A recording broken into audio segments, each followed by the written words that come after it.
एक कहावत है कि जिसकी ना फटी पैर बिवाई वो क्या जाने पीर पराई। ठीक ऐसा ही आज की कहानी में हुआ है। जब तक खुद पर नहीं गुजरती तब तक दूसरे की पीड़ा कोई समझ ही नहीं पाता। रुचि, तुम्हारे बहाने सुन सुनकर थक गया हूँ मैं। तुमसे घर का एक भी काम ढंग से नहीं होता। एक छोटे से बच्चे पर भी ध्यान नहीं है तुम्हारा। दिन भर करती ही क्या हो तुम। शरद जैसे ही ऑफिस से घर आया, अपने बेटे शिवा को रोता देख अपनी पत्नी रुचि पर चिल्ला पड़ा। शरद की बातें सुन रुचि को बहुत बुरा लगा। तुम ये कैसी बातें कर रहे हो? तुम्हें क्या पता है मैं दिन भर क्या करती रहती हूँ? क्या तुम ऑफिस से देखने आते हो?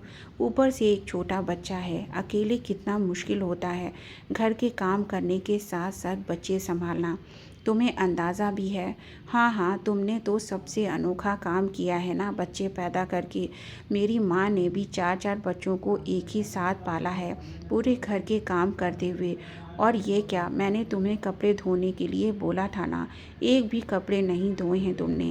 कहते हुए गुस्से में शरद अपने सारे कपड़े उठाकर बेड पर फेंक देता है। शरद, आज सुबह से मेरे बदन में दर्द है, बिल्कुल हिम्मत नहीं हो रही थी इसलिए कपड़े नहीं धुले हैं। और वैसे भी और भी कपड़े हैं जो धोकर मैंने प्रेस करके अलमारी में रखे हैं, तुम वो पहन लेना। ये सारे कपड़े मैं कल धो दूँगी। बस करो रुचि, दिन रात बस तुम्हारे बहाने ही सुनता रहता हूँ। नहीं होते तुमसे काम तो साफ साफ बता दो, मैं अपना काम खुद कर लूँगा। समझ में नहीं आता, सुबह 8 बजे तक खाना भी बन जाता है, फिर भी पूरे दिन ये करती क्या क्या करती रहती हो। कपड़े भी इससे साफ नहीं होते, एक काम ढंग का नहीं होता है। कुछ से बड़बड़ाते हुए शरद गुस्से में घर से बाहर चला गया। शरद की बातें सुनकर रुचि रो पड़ी, उसकी आंखों में आंसू आ गए। आज सच में उसके बदन में दर्द हो रहा था, बुखार सा लग रहा था। इतना होने के बावजूद भी शरद ने एक बार भी रुचि के ऊपर ध्यान नहीं दिया, ऊपर से 10 बातें सुनाकर चला गया। और ये शरद का आए दिन का था। आज तो खैर रुचि की तबीयत सही नहीं थी।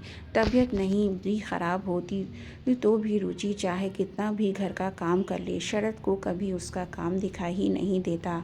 वो बस अपनी माँ की सुनी सुनाई बातें बोलता कि दिन भर करती क्या हो, दिन भर सोती ही रहती हो। असल में शरद शादी के बाद रुचि को लेकर बाहर ही रहता था। उनका 1 साल का बेटा भी था शिवा। शरद जितनी बातें रुचि से नहीं करता उतनी बातें तो वो फ़ोन पर अपनी माँ से करता रहता। शरद की माँ को पता रहता कि शरद 8 बजे घर आ जाएगा, और तो जैसे ही शरद घर आता थोड़ी देर में उसकी माँ का फ़ोन भी आ जाता। बस शरद माँ से लगातार फ़ोन पर बातें करता रहता, एक एक हालचाल उन्हें पता